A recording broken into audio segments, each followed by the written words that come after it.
think that I did this process a while back of being in touch with the energy that comes from the moon because I start remembering all the incidents of the farmers, all the different historical people that have utilized the moon, and then I start thinking about how it affects the water levels, and then I thought about us being part of the water, mostly water, and that this energy is probably ineffective. And then I read somewhere in one of my books, many books that I read, about the energy having, that energy is a divine energy because it's a natural energy that happens, and everybody is naturally affected by it, and we are naturally affected by it. And then it said something that was really key. It said it's more in tune with the feminine aspect of energy, and that it is because it moves back and forth and fluctuates. It sounded like it was in tune with how women get, with a lot of us are historically known to do with our emotions as females. Well, so now that's the essence of the second chakra, right? The moon, water, emotions, feminine, cycles, cycles of flow, right? Hormonal fluctuations, all of that is connected, right? Somebody posted on Facebook today about how in the olden days the men would go out and hunt during the full moon because when there was a full moon, most of the women were going through their flow. So they would go out and hunt, and then when the moon waned, they could come back and have sex. Might as well be gone. Right? They're all in their red tent anyway. I was thinking that I have dealt with that. So last night I said, okay, maybe there's something to this moon energy because I keep being drawn to it. Did you ever try to draw it to you? Ooh. No. That's kind of interesting. Huh. I don't know, this Tonight. I felt there was something there. And I kept looking at it, but I could not tell you that I found something there. But I did notice that it really took a lot of my attention, and it kept pulling me towards it. I'm beginning to believe that a lot of the things that I have experienced in life and heard and read has some meaning to them in some way, that if I open myself up to the meanings, then I would get it from my perspective, not necessarily being fed another person's experience. It's like the experience with the trees. I mean, I used to laugh when people talking about hugging a tree.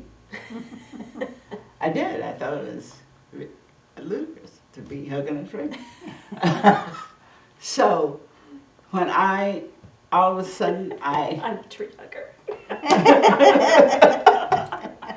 So when I go out on the terrace and all of a sudden I have this tree that I feel like I have developed this whole relationship, and I felt like I saw this, I don't want to call it the soul, but I saw the essence of that tree, and I really felt like I connected, and all of a sudden it's like this tree was supporting me and I was supporting this tree. And I thought about me giving out my oxygen and it giving out its carbon dioxide. I mean, other way around, the opposite way. Yeah. Anyway, so I began to think, oh, we do have this relationship. There is an exchange with nature here. At Chatsworth Park, there's a bunch of trees in a row, planted in a row. And we took the kids, all the homeschooling kids out there, and we blindfolded them. And then we had them connect with the tree, so we guided them over to one particular tree. And then we took them on this long circuitous route back to a meeting place. And then we took off the blindfolds and we asked them to go find the tree that they had connected to. Wow. And they were able to do it. They were just Energetically, they knew. Yeah, they knew which tree. Wow. Yeah. The innocent mind of children and how they can utilize their energy is just fascinating. Beautiful. I was just listening to a lecture. Bruce Lipton was saying how, and we know this because it's been said many times, many ways. That until children are about the age of 6, they do not think consciously, they just download. Mhm. So whatever people tell them or show them or give them to experience, it's just downloaded. And that all goes into the subconscious mind. Wow. Yeah. And there it stays. And there And it stays, right. Pulling puppet Yeah, strings. and 70 years later, it's still there.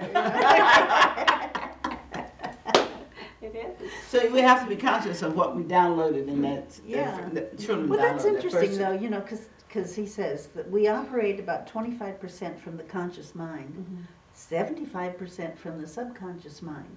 So what's in there is so influential into our experience of life. And so how do we get rid of some of that 75%? You just reprogram Just it. reprogram it Yeah. and, Because the thing is about subconscious mind is that it equates safe or familiar with good. So in the subconscious mind, if something is familiar, that means it's good. That's why women go back to abusive relationships, because it's familiar. mhm. And in the subconscious mind, that 75 or 80%, that's the driving force to stay familiar. So because what it does is it creates routines and patterns. And you know, the reason you don't have to relearn to brush your teeth every day Or drive a car. or drive a car or ride a bike or whatever is because you created patterns in your subconscious mind that take over, right? It's the same with when you see someone of a certain body type, right? You have patterns of judgment, right? Or of thought about that. Or if you, whatever, you know, if you eat food, your relationship with food is exactly that. It's patterned. Relationship with other people, relationship with the world, things that reading the newspaper, not reading the newspaper, watching to everything, your subconscious mind, the drive in there is to create patterns so that you don't have to relearn everything every minute. So you have to get out of that groove. You have to reprogram. That's why all the work that we're doing, spiritual mind treatment, hypnosis, everything is about finding, if you can, discover those patterns that aren't working in the way your conscious mind wants them to work or your higher self wants them to work, and reprogram the subconscious, teach it a new familiar, a new pattern that feels safe and familiar. Right. So that's what we're doing. And everything that I've seen, everything that we've seen in the past 50 years in spiritual growth and personal growth is directed towards some sort of reprogramming of the subconscious mind. This concept of knowing what you want to do, knowing what your heart's desire is, and stay focused and being able to program yourself to stay focused on those heart desires is kind of the current focus as far as spiritual growth is concerned. And I'm saying that because I found that in that class, everybody, all of us, Which class? the Detroit, I have a Detroit class that we do on Thursday, has everybody, it seems like when he got to that part, everybody zoomed into on it. Each one in the class kind of tuned into that concept. And it was like The other concept of concepts, they were, following your heart's desire. what it was like, because he says that was what you wanted to do. And it was either tuning into it about whether we should do it or whether we can do it or how. So it seems like everybody had their own individualized idea of that as part of their spiritual growth. Can they do it? Should they do it? So this was different questions. How do you do it? And Will so you do it? So I realized how much it was. The question is, the validity of our heart's desires are a major question. I have to That is tell out you, there. on Friday at my morning meditation, I was concentrating on the heart, and I asked my heart, what is it you really, really want? And the answer that came was such a that almost pulled me out of meditation. And it's triggered a series of thoughts since then about that. Is this your revelation? Yes. Uh-huh. And what it said to me was, you want to be recognized. Yeah. You want to be recognized and appreciated and accepted, but recognized. And I thought, but I feel like I'm recognized for the most part, but that wasn't, that's not the point. I think it is, I want to be recognized for who I really am. Because a lot of times the persona that we present to the public, to the people, to other people, is not really that, okay, I want to be recognized as God. And I realized that in parts of my life, throughout my life, there were times when I didn't feel recognized, period. But that really wasn't the point either. It was being recognized for who and what I really am. It's almost like being recognized for the more local self identity works against that inner drive to be seen as God, right? Mm-hmm, mm-hmm. So if I'm recognized as a good teacher or a good mother, and I identify with those roles, it almost works against me recognizing myself and feeling recognition for that greater self of who I am. And what also came to me was the fact that I think that every single person, if they would admit it, that's what they wanted. Yeah, the validation, Uh-huh. right? Some sense of, because it's so interesting that you said, because the things that came to my mind, what do I want this week, were I want to feel safe and I want to feel valuable. One of the things we do if we want to move ahead is that when we look at our thoughts, instead of judging, evaluating, and discussing them, we turn our focus towards your heart's desire, and that would decrease the attention to the other thoughts. Therefore, the strength of them falls away, and the strength goes to what you are focused on. So if we can focus on our heart's desire, that's where the energy is going. So, now, I said that Sunday, and it kind of threw me for a loop, because when I got off the stage, I said, really? It's kind of like, that's what came out. But I'm still trying to figure out, can I do that? Even though I knew it was true, and I knew the validity of it was there, the question came up, my ability to actually practice what I was saying. And I had to smile because somebody in class looked at me and said, I like what you said Sunday. And I've been doing it. He said, I've been thinking about it. Every time I go to work, on my way to work, I watch my thoughts. And then I start shifting it over to what I want. And I'm shifting. And I'm looking at him thinking, oh, he's doing it. You're just saying, I'm saying it. practice what you preach. Well, I think that the problem, that one of the issues that comes up is we want so many things. Like, that's why the chakra work is important, because it's like each chakra has its own set of desires, right? Uh-huh. And so there's a lot of, and some of the desires are conflicting, like the desire between a conscious mind for whatever and a subconscious mind to stay safe. Sometimes our heart's, what feels like our heart's desire is, there's conflict there. So we have to be very aware of the different levels that we operate in. But one of the things that you did, which I heard Kitty do too a couple of weeks ago, is just go deeper inside and find a deeper truth, which I think is what you're talking about. Find the deeper truth. What's beneath that? What's the question beneath the question? What's the feeling beneath the feeling? What's the drive beneath the drive? And to get to a place, because I think that's pretty rock bottom for most people, is I want to be validated, I want to be recognized, I want to be seen, I want to feel valuable, I want to feel like I am important in this symphony, and that's not an ego thing. No.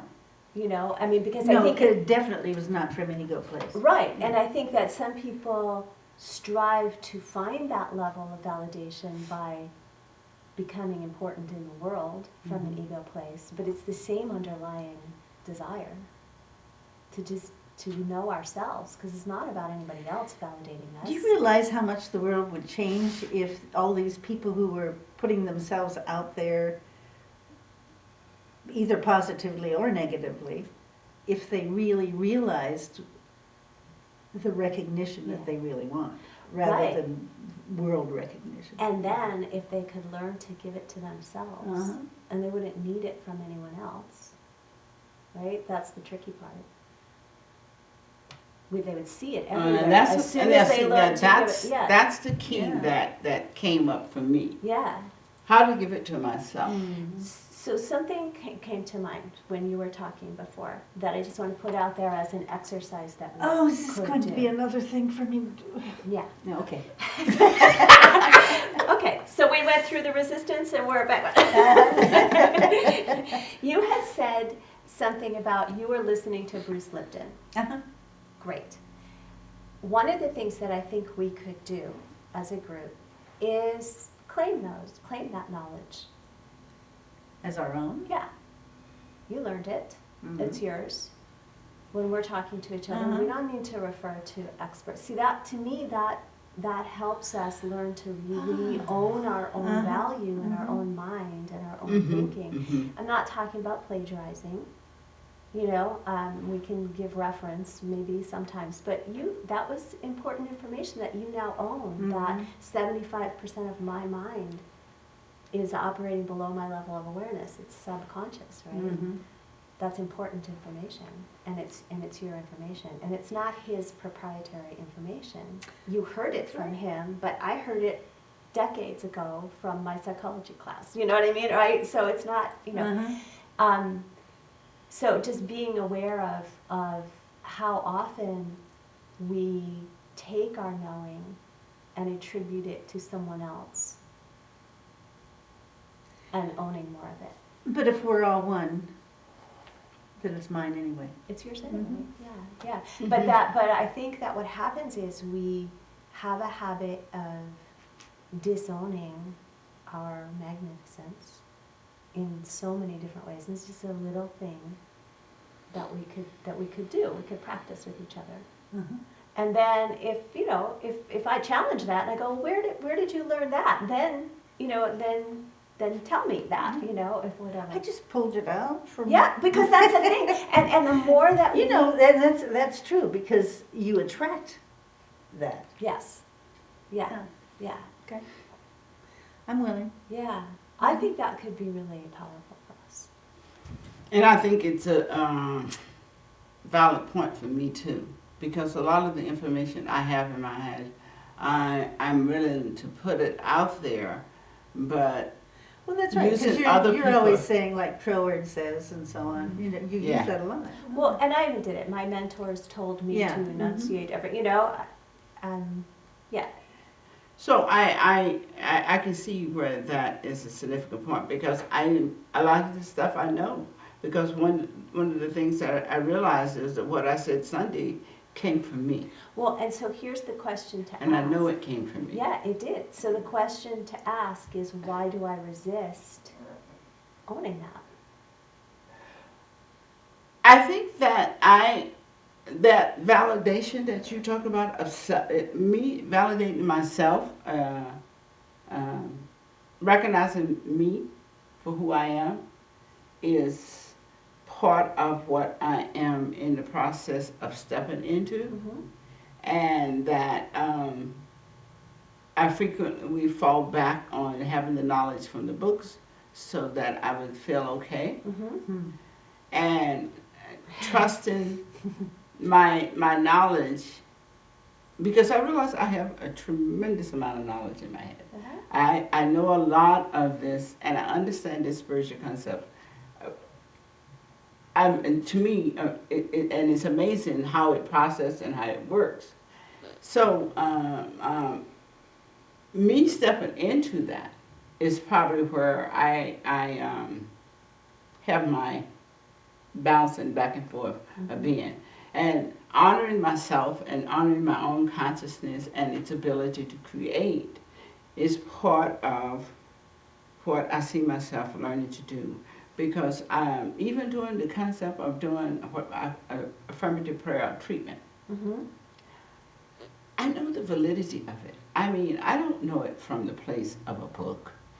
I know the validity of it from me. Mm-hmm. I mean, I've used it. I know what it is. I know the whole process. I am extremely aware of what it is that I'm doing when I do prayer work. And to safely step out and present that the way I know it is probably where I'm on that borderline to do it. Because it seems like it's a lot of things telling me, stop talking about it and do it. So that I can get that understanding and that faith, and that I can step into that faith. You know, that's interesting because I had lunch with James Williams yesterday, my art teacher, who also is a practitioner at another church. And we were talking about faith and he's working with somebody who has a condition that doesn't seem to be going away. You know, it's one of these things that's supposedly incurable. And we were talking about why sometimes, as he's coming from the idea that he's a practitioner, why isn't it working? Why isn't it working? You know? And the question that he had was, what part does doubt play in when you're giving a treatment, a prayer treatment for someone? And is it your doubt or is it the doubt of the person that's being treated?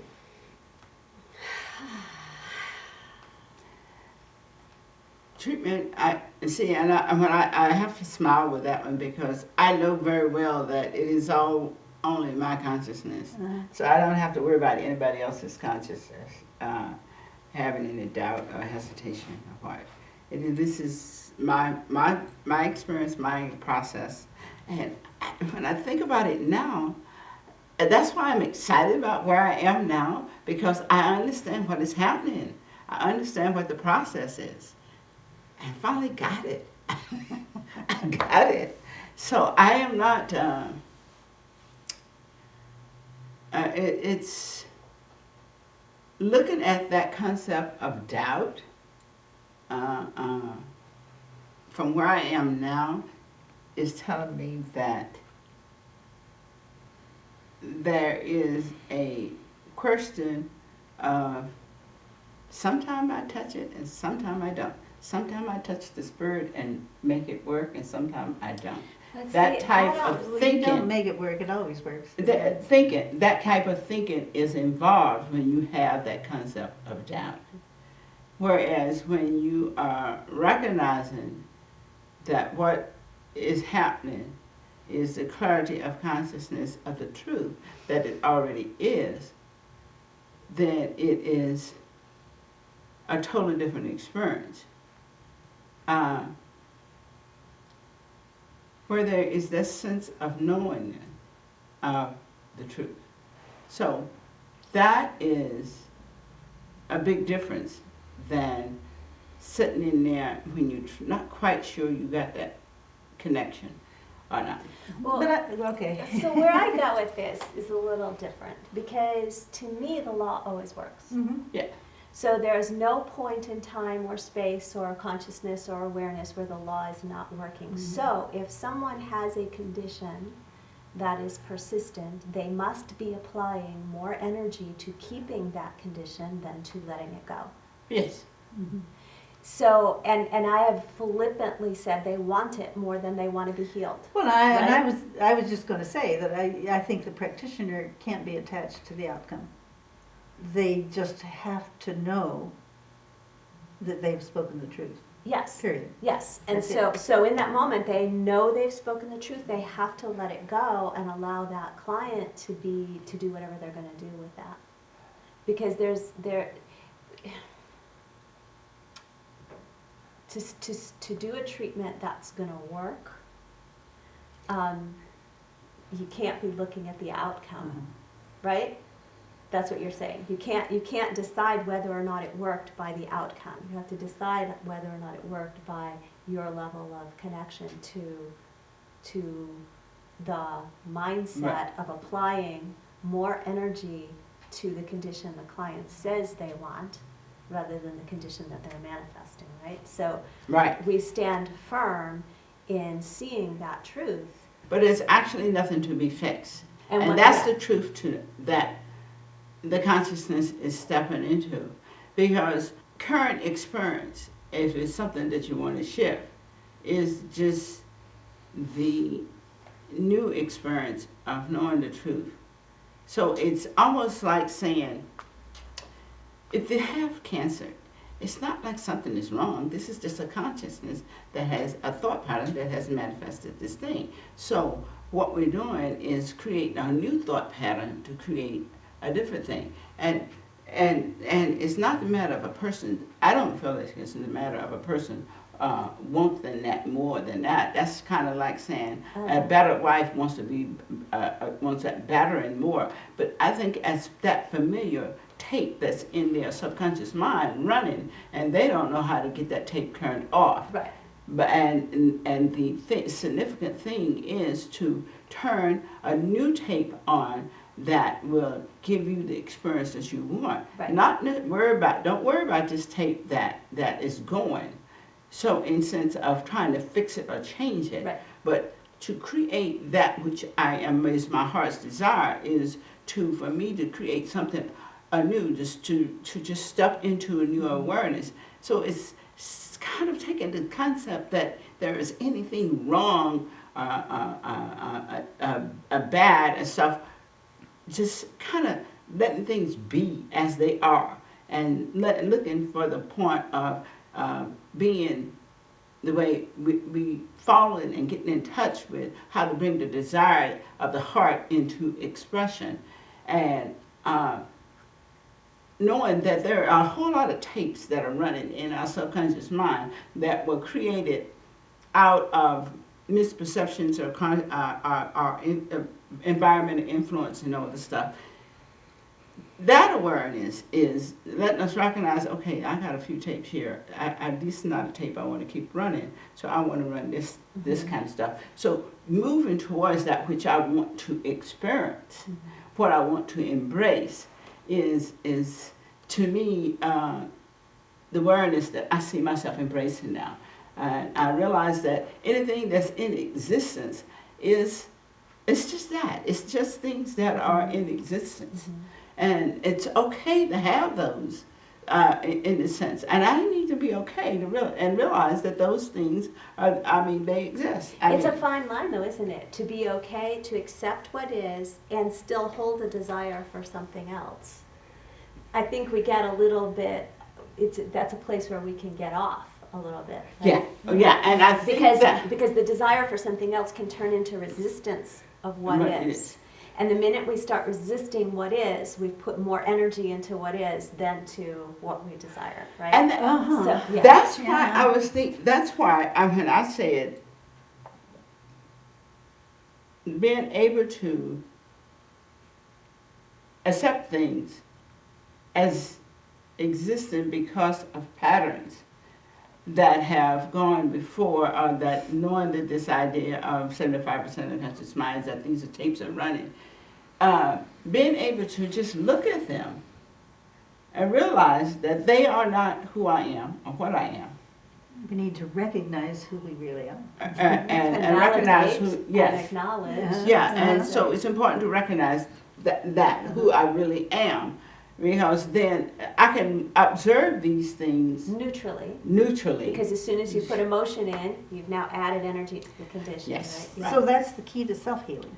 It is totally the key to self-healing. It absolutely, and there is no other healing, Mm-hmm. True.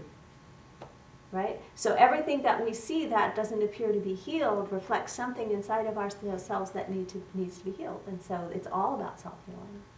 And you know what? I'm beginning to think that there is sensation and feeling. Yes. And I think that there's a different component there. Sensation is that icky emotional stuff, and feeling is that heart knowingness that comes forth. And I think that being able to distinguish that is probably worthy of a lot more self-contemplation.